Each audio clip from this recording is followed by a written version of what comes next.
Hello everyone, welcome to my channel. So আজকের এই ভিডিওর টপিক হলো কিভাবে OneXBet এর মধ্যে ফুল ভেরিফাইড অ্যাকাউন্ট খুলবেন এবং কিভাবে অ্যাকাউন্ট খুললে 10,000 টাকা পর্যন্ত বোনাস পাবেন। আর সবচেয়ে ইম্পর্টেন্ট হলো, আপনারা হয়তো অনেকেই শুনেছেন OneXBet এর একটা অফিসিয়াল প্রোমো কোড ব্যবহার করে মানুষ নানান ধরনের সুযোগ সুবিধা একসাথে ব্যবহার করতেছে। ফর এক্সাম্পল, তারা প্রথম ডিপোজিটের উপর 100% বোনাস পাচ্ছে এবং ডিপোজিটের টাকা প্লেয়ার আইডির মধ্যে 5 মিনিটের মধ্যেই অ্যাড করে দিচ্ছে, আর উইথড্রর টাকা 10 মিনিটের মধ্যে কাঙ্ক্ষিত অ্যাকাউন্টের মধ্যে পৌঁছে যাচ্ছে। তার পাশাপাশি তারা weekly bonus, birthday bonus, batting bonus, Friday bonus, সব ধরনের বোনাস একসাথে পাচ্ছে। এখন আপনাদের জন্য গুড নিউজটা হলো, আজকের পর থেকে আপনারাও পারবেন এই সমস্ত সুযোগ সুবিধাগুলো একসাথে ব্যবহার করতে এবং সব ধরনের বোনাস উপভোগ করতে। কারণ হচ্ছে আজকের এই ভিডিওতে আপনাদেরকে OneXBet এর ওই অফিসিয়াল প্রোমো কোডটি প্রোভাইড করা হবে এবং অফিসিয়াল প্রোমো কোডটি কিভাবে ব্যবহার করবেন, কোন কোন সেটিংস অন করতে হবে, সবকিছুই বিস্তারিতভাবে আজকের এই ভিডিওতে দেখানো হবে। চলুন তাহলে দেরি না করে ভিডিওটি স্টার্ট করা যাক। ভিডিওটা শুরু করার আগে আপনাদেরকে একটা কথা বলে দিই, এরকম টাইপের সমস্ত আপডেট ভিডিওগুলো পেতে চ্যানেলটিকে এখনই সাবস্ক্রাইব করে পাশে রাখা বেল আইকনটি প্রেস করে অন করে রাখুন, যাতে করে নেক্সট টাইম আপডেট কোনো ভিডিও আপলোড করার সাথে সাথেই আপনার কাছে নোটিফিকেশন চলে যায়। ওকে, প্রথমেই আপনারা OneXBet সফটওয়্যারটি ওপেন করে নেবেন। আমি জাস্ট ওপেন করে নিচ্ছি। আমি জানি ইতিমধ্যে অনেকের কাছে কিন্তু OneXBet সফটওয়্যারটি আছে, কারণ হচ্ছে এটা মোস্ট পপুলার একটি সফটওয়্যার, যেখান থেকে মানুষ মাসে লক্ষ লক্ষ টাকা ইনকাম করতেছে বিভিন্ন স্পোর্টসের মধ্যে ব্যাটিং করে এবং বিভিন্ন গেমস খেলে। বাট যাদের কাছে নাই তাদের উদ্দেশ্যে বলতেছি, আপনারা কিন্তু OneXBet সফটওয়্যারটা প্লে স্টোরে পাবেন না। এটা আপনাদেরকে ডাউনলোড করে নিতে হবে ক্রোম ব্রাউজার থেকে। ক্রোমে গিয়ে আপনারা লিখবেন OneXBet অ্যাপ ডাউনলোড, এটা লিখে সার্চ করলে কাঙ্ক্ষিত সাইটটি চলে আসবে। ওখান থেকে আপনারা খুব ইজিলি সফটওয়্যারটি ডাউনলোড করে নিতে পারবেন। ডাউনলোড করে অন্যান্য সফটওয়্যার মতো এটাকে ইনস্টল করে ওপেন করে নেবেন। ওপেন করলেই এরকম একটি ইন্টারফেস আপনাদের সামনে ওপেন হবে। এখানে আপনারা দুটো অপশন দেখতে পাচ্ছেন, একটা হচ্ছে লগ ইন আর একটা হচ্ছে রেজিস্ট্রেশন। যেহেতু আমরা নতুন করে একটা অ্যাকাউন্ট ক্রিয়েট করব, সো আমরা অবশ্যই রেজিস্ট্রেশনের উপর একটা ক্লিক করে দেব। দেন আপনাদের সামনে এরকম একটা ইন্টারফেস ওপেন হবে। এখান থেকে আপনারা ইন ওয়ান ক্লিকের মধ্যে ক্লিক করবেন। এরপর আপনাদের সামনে এরকম একটা ইন্টারফেস ওপেন হবে। এখানে প্রথমটা হচ্ছে কান্ট্রি, আপনি কোন দেশ থেকে আছেন আপনার দেশটা এখানে সিলেক্ট করে দিবেন। আমি বাংলাদেশ থেকে আছি, বাংলাদেশটা সিলেক্ট করে দিলাম। এরপর হচ্ছে কারেন্সি, এখানে আপনি কোন কারেন্সিতে আপনি লেনদেন করতে চাচ্ছেন, কোন কারেন্সিতে আপনি ডিপোজিট এবং উইথড্র করতে চাচ্ছেন, ওই কারেন্সিতে এখানে সিলেক্ট করে দিবেন। আমি বিডিটি কারেন্সিতে লেনদেন করতে চাচ্ছি, ডিপোজিট উইথড্র করতে চাচ্ছি, বিদায় আমি বিডিটি কারেন্সিটা সিলেক্ট করে দিলাম। এরপর হচ্ছে স্পট, এটা যেভাবে আছে সেভাবে রেখে দিবেন। এরপর হচ্ছে প্রোমো কোড, এই প্রোমো কোডের জায়গায় আপনারা অবশ্যই OneXBet এর অফিসিয়াল প্রোমো কোড দিতে হবে। ভিডিও শুরুতে আপনাদেরকে যে OneXBet এর অফিসিয়াল প্রোমো কোডের ব্যাপারে বলেছিলাম, ওই প্রোমো কোডটা আপনারা এই জায়গার মধ্যে বসাবেন। এই জায়গার মধ্যে আপনারা OneXBet এর অফিসিয়াল প্রোমো কোডটি অ্যাপ্লাই করতে হবে। সো আমি OneXBet এর অফিসিয়াল প্রোমো কোডটি দিয়ে দিচ্ছি BNS99। BNS এটা সবগুলো হচ্ছে বড় হাতের, এরপর হচ্ছে 99, এর মধ্যে কোনো রকম কোনো স্পেস দিবেন না। বানানটা খুব ভালোভাবে দেখে নেন, দরকার প্রয়োজনে এই জায়গাটাকে একটা স্ক্রিনশট করে ভালো একটা জায়গার মধ্যে সেভ করে রেখে দেন, যাতে করে নেক্সট টাইম আপনি যখন নাকি অ্যাকাউন্ট ক্রিয়েট করবেন তখন প্রোমো কোডের জায়গায় যেন আপনারা OneXBet এর অফিসিয়াল প্রোমো কোডটি দিতে পারেন এবং দেওয়ার সময় কোনো ভুল যেন না হয়। কারণ হচ্ছে এই প্রোমো কোডের মাধ্যমে কিন্তু আপনার অ্যাকাউন্টটা ফুল ভেরিফাইড হবে এবং আপনি প্রথম ডিপোজিটের উপর 100% বোনাস পাবেন এবং আপনার ডিপোজিটের টাকা আপনার আইডির মধ্যে 5 মিনিটের মধ্যে অ্যাড করে দেওয়া হবে, আর উইথড্রর টাকা সর্বোচ্চ 10 মিনিটের মধ্যে আপনার কাঙ্ক্ষিত অ্যাকাউন্টের মধ্যে পৌঁছে যাবে। তার পাশাপাশি আপনি weekly bonus, batting bonus, birthday bonus, Friday bonus, সব ধরনের বোনাসের উপভোগ করতে পারবেন। এরপর এখানে সবকিছু ঠিকঠাক থাকলে নিচে যে বক্সগুলো দেখতেছেন এগুলোর মধ্যে টিক মার্ক করে দিবেন। এরপর হচ্ছে এই জায়গাটার মধ্যে একটা ক্লিক করে দিবেন।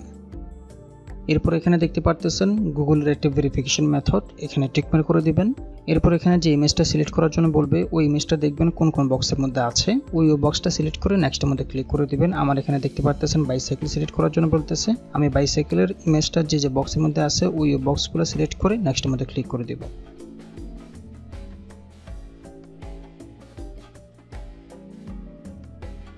এখন দেখেন কোম্পানির পক্ষ থেকে আপনাকে একটা ইউজার নেম এবং পাসওয়ার্ড দিয়ে দিয়েছে। এটা কিন্তু মোস্ট ইম্পর্টেন্ট।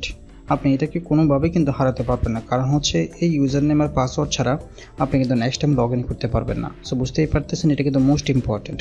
আপনি এটাকে খুব ভালো একটা জায়গার মধ্যে সেভ করে রাখবেন। সেভ করে রাখার জন্য আপনি এই জায়গাটাকে একটা স্ক্রিনশট করে ভালো একটা জায়গার মধ্যে সেভ করে রেখে দিতে পারেন যাতে করে না হারে, কিংবা এখান থেকে কপি করে কোনো একটা ভালো জায়গার মধ্যে সেভ করে রেখে দিতে পারেন যাতে করে না হারায়। মোট কথা হলো এই জায়গাটাকে আপনি হারাতে পারবেন না, কারণ হচ্ছে আপনি নেক্সট টাইম লগ ইন করার সময় এই ইউজার নেম আর পাসওয়ার্ডটা কিন্তু মাস্ট বি লাগবে। এই জায়গাটাকে সেভ করে রেখে দেওয়ার পরে এখান থেকে আপনারা নেক্সটের মধ্যে ক্লিক করবেন। এখন দেখেন আমাদেরকে লগ ইন পেজে নিয়ে আসছে, তার মানে আমাদের অ্যাকাউন্টটা ক্রিয়েট করা কমপ্লিট হয়ে গেছে। বাট আপনাদের কাজ কিন্তু এখনো শেষ হয় নাই। আপনাদেরকে আরও দুইটা কাজ করতে হবে। একটা হচ্ছে অ্যাকাউন্টটাকে ভেরিফাই করতে হবে, আর একটা হচ্ছে 10,000 টাকা বোনাস পাওয়ার প্রসেসটা দেখে নিতে হবে। সো এখন আমরা অ্যাকাউন্টটাকে ভেরিফাই করব। ভেরিফাই করার জন্য এই ড্যাশবোর্ড থেকে আমরা মেনুতে ক্লিক করব। এরপর এখান থেকে পার্সোনাল প্রোফাইল, দেন আপনাদের সামনে এরকম একটি ইন্টারফেস ওপেন হবে। এখন আপনার অ্যাকাউন্টটাকে ভেরিফাই করার জন্য এখানে একটা ফোন নাম্বার অথবা একটা ইমেল অবশ্যই অ্যাড করতে হবে। হয় একটা ফোন নাম্বার অ্যাড করতে হবে, না হয় একটা ইমেল।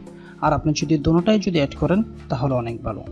কীভাবে অ্যাড করবেন ওই প্রসেসটা ভালোভাবে দেখে নেন। ফোন নাম্বারের সাথে ফোন নাম্বার অ্যাড করার জন্য ফোন নাম্বারের সাথে যে একটা লিঙ্ক লেখা দেখতে পারতেছেন, এই লিঙ্কের মধ্যে একটা ক্লিক করে দিবেন। আমি জাস্ট ক্লিক করে দিচ্ছি। এরপর এখানে আপনি যে নাম্বারটা অ্যাড করতে চাচ্ছেন ওই নাম্বারটা এখানে বসাবেন। আমি আমার নাম্বারটা বসিয়ে দিচ্ছি। নাম্বারটা বসানো হয়ে গেলে এখান থেকে নেক্সটের মধ্যে ক্লিক করবেন।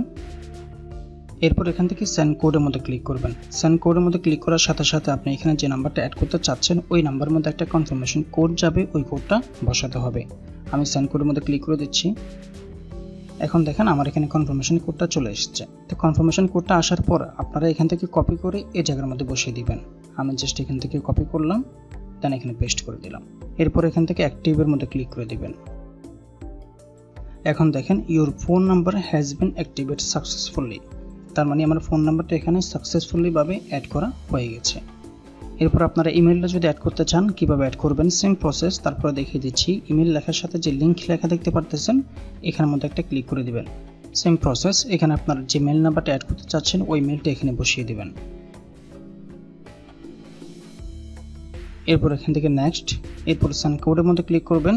সেম প্রসেস, এই মেলটার মধ্যে একটা কনফার্মেশন কোড যাবে, ওই কোডটা ওখান থেকে কপি করে এখানে বসিয়ে দিতে হবে। তো আমি সেন্ড কোডের মধ্যে ক্লিক করে দিচ্ছি। এরপর আপনারা আপনাদের মেইল বক্সটা চেক করবেন। যে মেলটা আপনি অ্যাড করতে চাচ্ছেন ওই মেলের মধ্যে একটা কনফার্মেশন কোড গিয়েছে, ওই কোডটা ওখান থেকে কপি করে দেন এখানে পেস্ট করে দিবেন। এরপর এখান থেকে অ্যাক্টিভের মধ্যে ক্লিক করে দিবেন। এখন দেখেন your email has been activate successfully, তার মানে আপনার ইমেলটাও সাকসেসফুলি ভাবে অ্যাড করা হয়ে গেছে। ফোন নাম্বার মেল অ্যাড করার পরে আপনারা এখানে উপরে ফিল ইন পার্সোনাল ডাটা এখানে ক্লিক করবেন। এরপর আপনাদের সামনে এরকম একটা ইন্টারফেস ওপেন হয়ে যাবে। এই জায়গাটাকে আপনারা একটা এনআইডি কার্ডের ইনফরমেশন দিয়ে ফুলফিল করে নিতে হবে। এনআইডি কার্ডটা যে আপনারও হতে হবে এমন কোনো কথা না, এটা যে কারো হলেই হবে, কারণ হচ্ছে এখানে এনআইডি কার্ডের শুধুমাত্র ইনফরমেশনগুলো অ্যাড করতে হয় যার এনআইডি কার্ড, তার কোনো পিকচার কিংবা ছবি অ্যাড করতে হয় না। সো এখানে ফুলফিল করার জন্য প্রথমে দেখতেছেন ফার্স্ট নেম, এরপরে দেখতেছেন সার নেম। এই কথাটা একটু ভালোভাবে বুঝে নেন। আপনার এনআইডি কার্ডের মধ্যে আপনার নামটা যেভাবে আছে নামটাকে আপনারা দুই ভাগে ভাগ করবেন। প্রথম ভাগটা ফার্স্ট নেমের মধ্যে দিবেন, সেকেন্ড ভাগটা সার নেমের মধ্যে দিবেন। ফর এক্সাম্পল আমার নাম হচ্ছে রাসেল চৌধুরী, তো আমি ফার্স্ট নেমের মধ্যে দিব হচ্ছে রাসেল, সার নেমের মধ্যে দিব হচ্ছে চৌধুরী। আপনারাও ঠিক এভাবেই দিবেন। এরপর হচ্ছে মিডল নেম, এটা যেভাবে সেভাবে থাকবে, এটা অপশনাল, এটার মধ্যে কিছু দিতে হবে না। এরপর হচ্ছে ডেট অফ বার্থ, মানে হচ্ছে আপনার জন্ম তারিখ। তো আপনার জন্ম তারিখটা সিলেক্ট করার জন্য এখানে ক্লিক করবেন। এরপর এখান থেকে প্রথমে সালটা সিলেক্ট করে নেবেন। উপরে কর্নার মধ্যে দেখতেছেন সাল, এখানে ক্লিক করে সালটা সিলেক্ট করে নেবেন। আমি আমারটা সিলেক্ট করে নিচ্ছি।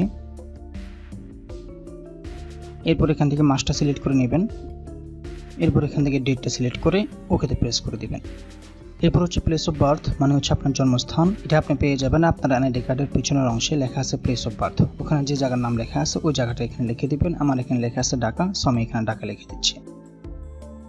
এরপর এখান থেকে আপনার কান্ট্রিটা, আপনার দেশটা সিলেক্ট করে নেবেন। আমি হচ্ছে বাংলাদেশ থেকে, সো আমি এখান থেকে বাংলাদেশটা সিলেক্ট করে নিলাম। এরপর হচ্ছে সিটি, এখান থেকে আপনি আপনার বিভাগটা সিলেক্ট করে নেবেন। আমার বিভাগ হচ্ছে ঢাকা, সো আমি এখানে ঢাকাটা সিলেক্ট করে দিলাম। এরপর হচ্ছে রেসিডেন্স অ্যাড্রেস, এখানে আপনি আপনার থানার নাম এবং কি জেলার নামটা দিয়ে দিবেন। এরপর হচ্ছে ডকুমেন্ট টাইপ, এখান থেকে আপনি এখানে যে ইনফরমেশনগুলো অ্যাড করতেছেন এটা আসলে কিসের ইনফরমেশন, তো অবশ্যই এখানে আপনারা ন্যাশনাল আইডি কার্ডের ইনফরমেশন অ্যাড করতেছেন, সো এখান থেকে ন্যাশনাল আইডি কার্ডটা সিলেক্ট করে দিবেন। এরপর হচ্ছে সিরিজ, এখানে আপনি 1 দিয়ে দিবেন। এরপর হচ্ছে ডকুমেন্ট নাম্বার। এখানে আপনি যে এনআইডি কার্ডের ইনফরমেশনটা অ্যাড করতেছেন ওই এনআইডি কার্ডের নাম্বারটা এখানে দিয়ে দিবেন। এরপর হচ্ছে ডেট অফ ইস্যু, এটা আপনি পেয়ে যাবেন আপনার এনআইডি কার্ডের পিছনের অংশে লেখা আছে ইস্যু ডেট। ওখানে যে ডেটটা দেওয়া আছে ওই ডেটটা এখান থেকে সিলেক্ট করে নেবেন। সিলেক্ট করার জন্য এখানে ক্লিক করে প্রথমে সালটা সিলেক্ট করে নেবেন, এরপরে মাস, এরপরে ডেট, দেন ওকেতে প্রেস করে দিবেন। এরপরে হচ্ছে issued by. Issued by means হচ্ছে আপনি এখানে যে এনআইডি কার্ডের ইনফরমেশন অ্যাড করতেছেন এই এনআইডি কার্ডটা আপনাকে কে দিয়েছে। তো অবশ্যই আমি যেহেতু বাংলাদেশ থেকে আছি সো আমাকে বাংলাদেশ গভর্নমেন্ট দিয়েছে। আপনি যে দেশ থেকে আছেন ওই দেশের গভর্নমেন্ট লিখে দিবেন। আমি বাংলাদেশ থেকে আছি সো আমি এখানে বাংলাদেশ গভর্নমেন্ট লিখে দিলাম। এরপরে সবকিছু যখন দেওয়া হয়ে যাবে একবার ভালোভাবে চেক করে দেখবেন সবকিছু ঠিকঠাক আছে কিনা। যদি সবকিছু ঠিকঠাক থাকে তাহলে এই জায়গার মধ্যে একটা ক্লিক করে দিবেন। এখন দেখেন চেঞ্জ মেড সাকসেসফুলি, তার মানে আমার এখানে এনআইডি কার্ডের ইনফরমেশনটা খুব ভালোভাবে সাকসেসফুলি ভাবে অ্যাড করা হয়ে গেছে। এখন আমরা দেখে নিব কিভাবে ডিপোজিট করবেন এবং কিভাবে 10,000 টাকা বোনাস পাবেন। তার জন্য এখান থেকে মেনুতে ক্লিক করবেন, এরপর সেটিংসের উপর একটা ক্লিক করে দেবেন, দেন এখান থেকে টপ আপ অ্যাকাউন্ট। এরপর এখানে দেখতে পারতেছেন অনেকগুলো পেমেন্ট মেথড কিন্তু ওপেন হয়ে গেছে। এই সমস্ত পেমেন্ট মেথডের মাধ্যমে এখানে দেখেন বিকাশ, নগদ, রকেট, উপায়, master card, visa card, bank transfer, অনেক ধরনের পেমেন্ট মেথড কিন্তু আপনি এখানে পেয়ে যাবেন। এই সমস্ত পেমেন্ট মেথডের মাধ্যমে আপনি কিন্তু এখানে টাকা ডিপোজিট করতে পারবেন এবং কি উইথড্র করতে পারবেন। সো বর্তমান সময় অনেকেই কিন্তু বিকাশ, নগদ, রকেট, উপায় এগুলো দিয়ে কিন্তু ডিপোজিট এবং উইথড্র করতে সচ্ছলতা বোধ করে, সহজ মনে হয়। আসলে কিন্তু খুব সহজ। সো আজকে আমরা দেখে নেব বিকাশ দিয়ে কিভাবে ডিপোজিট করতে হয়। তো যেহেতু আমরা বিকাশ দিয়ে ডিপোজিট করব সো আমরা বিকাশের উপর একটা ক্লিক করে দেব। এরপর এখানে আপনারা তিনটা বক্স দেখতে পারতেছেন, এই তিনটা বক্স আপনাদেরকে ফুলফিল করতে হবে। প্রথমটা হচ্ছে আপনি যত টাকা ডিপোজিট করতে চাচ্ছেন অত টাকা আপনি এখানে বসাবেন। ফর এক্সাম্পল আপনি যদি 5,000 টাকা ডিপোজিট করতে চান আপনি প্রথম ঘরের মধ্যে 5,000 টাকা বসাবেন। 10,000 টাকা ডিপোজিট করতে চাইলে আপনি এখানে 10,000 টাকা বসাবেন। এখন বলি আপনি 10,000 টাকা বোনাস কিভাবে পাবেন। যেহেতু আপনি OneXBet এর অফিসিয়াল প্রোমো কোড দিয়ে অ্যাকাউন্ট রেজিস্ট্রেশন করেছেন সো আপনি প্রথম ডিপোজিটের উপর 100% বোনাস পাওয়ার কিন্তু উপযুক্ত হয়ে গেছেন। সো আপনি এখন অ্যাকাউন্ট রেজিস্ট্রেশন করার পরে যত টাকা ডিপোজিট করবেন অত টাকাই কিন্তু আপনি বোনাস পাবেন। ফর এক্সাম্পল আপনি যদি এখন 500 টাকা ডিপোজিট করেন আপনি 500 টাকা বোনাস পাবেন। 1000 টাকা ডিপোজিট করলে 1000 টাকা বোনাস পাবেন। 5000 টাকা ডিপোজিট করলে 5000 টাকা বোনাস পাবেন। 10,000 টাকা ডিপোজিট করলে 10,000 টাকা বোনাস পাবেন। তার মানে বুঝতেই পারতেছেন আপনি যখন নাকি 10,000 টাকা ডিপোজিট করবেন সো আপনার অ্যাকাউন্টের মধ্যে যোগ হবে মেইন টাকা হচ্ছে 10,000 টাকা এবং কি বোনাসের টাকা হচ্ছে 10,000, টোটাল 20,000 টাকা দিয়ে আপনি খেলা শুরু করতে পারবেন। সো এখন ডিপোজিটের প্রসেসটা খুব ভালোভাবে দেখে নেন। প্রথম ঘরের মধ্যে আপনি যত টাকা ডিপোজিট করতে চাচ্ছেন অত টাকা বসাবেন। ফর এক্সাম্পল আমি এখন 10,000 টাকা ডিপোজিট করতে চাচ্ছি সো আমি প্রথম ঘরের মধ্যে 10,000 টাকা লিখে দিলাম। এরপর সেকেন্ড ঘরের মধ্যে আপনি যে নাম্বার থেকে তাদেরকে টাকা পাঠাবেন ওই নাম্বারটা আপনি এখানে বসাবেন। দ্যাট মিনস আপনি আপনার বিকাশ নাম্বারটা এখানে বসাবেন। আমি এক্সাম্পল স্বরূপ একটা নাম্বার বসিয়ে দিচ্ছি এখানে, যেহেতু আমি এখন ডিপোজিট করবো না, জাস্ট আপনাদেরকে প্রসেসটা দেখিয়ে দিচ্ছি। যাই হোক, নাম্বারটা বসানো হয়ে গেলে এখান থেকে তাদের বিকাশ নাম্বারটা কপি করবেন। এরপর হচ্ছে বিকাশে যাবেন, বিকাশে গিয়ে এই নাম্বারের মধ্যে 10,000 টাকা ক্যাশ আউট করবেন। দ্যাট মিনস আপনি যত টাকা ডিপোজিট করতে চাচ্ছেন অত টাকা প্রথম ঘরের মধ্যে বসাবেন, অত টাকাই তাদেরকে ক্যাশ আউট করবেন। সো যেহেতু এখন আমি 10,000 টাকা ডিপোজিট করবো সো আমি প্রথম ঘরের মধ্যে 10,000 টাকা বসাইলাম এবং কি তাদের বিকাশ নাম্বারের মধ্যে 10,000 টাকা ক্যাশ আউট করবো। মাথায় রাখবেন ক্যাশ আউট করতে হবে কিন্তু স্যার মানি করলে কিন্তু হবে না। ক্যাশ আউট করা কমপ্লিট হয়ে গেলে আপনারা সবাই অবগত আছেন বিকাশ, নগদ, রকেট, উপায় এগুলোর মাধ্যমে আপনি যে কাউকে ক্যাশ আউট করেন না কেন, ক্যাশ আউট সাকসেসফুল হওয়ার পরে একটা ট্রানজাকশন আইডি পাবেন। ওই ট্রানজাকশন আইডিটা ওখান থেকে কপি করে এই 3 নাম্বার ঘরের মধ্যে পেস্ট করে দিবেন। এরপর একবার ভালোভাবে চেক করে দেখবেন আপনি যত টাকা ডিপোজিট করতে চাচ্ছেন অত টাকা প্রথম ঘরের মধ্যে বসাইছেন কিনা এবং কি অত টাকা তাদের নাম্বারে ক্যাশ আউট করছেন কিনা। এরপর হচ্ছে সেকেন্ড ঘরের মধ্যে যে নাম্বার থেকে আপনি তাদেরকে টাকা পাঠাইছেন ওই নাম্বারটা বসাইছেন কিনা। এরপর হচ্ছে 3 নাম্বারের মধ্যে ট্রানজাকশন আইডিটা বসাইছেন কিনা। সবকিছু ঠিকঠাক থাকলে আপনারা এখানে কনফার্মের উপর একটা ক্লিক করে দিবেন। এরপর আপনাদের এখানে লেখা উঠবে ডিপোজিট রিকোয়েস্ট ক্রিয়েটেড সাকসেসফুলি, তার মানে আপনার ডিপোজিটটা সাকসেসফুলি ভাবে করা হয়েছে। এরপর 5 মিনিটের মধ্যে আপনার অ্যাকাউন্টের মধ্যে টাকাটা অ্যাড করে দেওয়া হবে। তো আশা করি আপনারা সবাই খুব ভালোভাবে সবকিছু বুঝতে পেরেছেন। আমি খুব চেষ্টা করেছি এই ভিডিওর প্রত্যেকটা স্টেপ আপনাদেরকে খুব ভালোভাবে বোঝানোর জন্য। আশা করি আপনারা সবাই বুঝতে পেরেছেন। তারপরেও যদি কোনো রকম কোনো কোয়েশ্চেন থাকে কমেন্ট বক্সে কোয়েশ্চেন করতে পারেন, আশা করি অ্যান্সার পেয়ে যাবেন। আজকের মতো এখানে বিদায় নিচ্ছি। ভালো থাকবেন, সুস্থ থাকবেন, খুদা হাফেজ।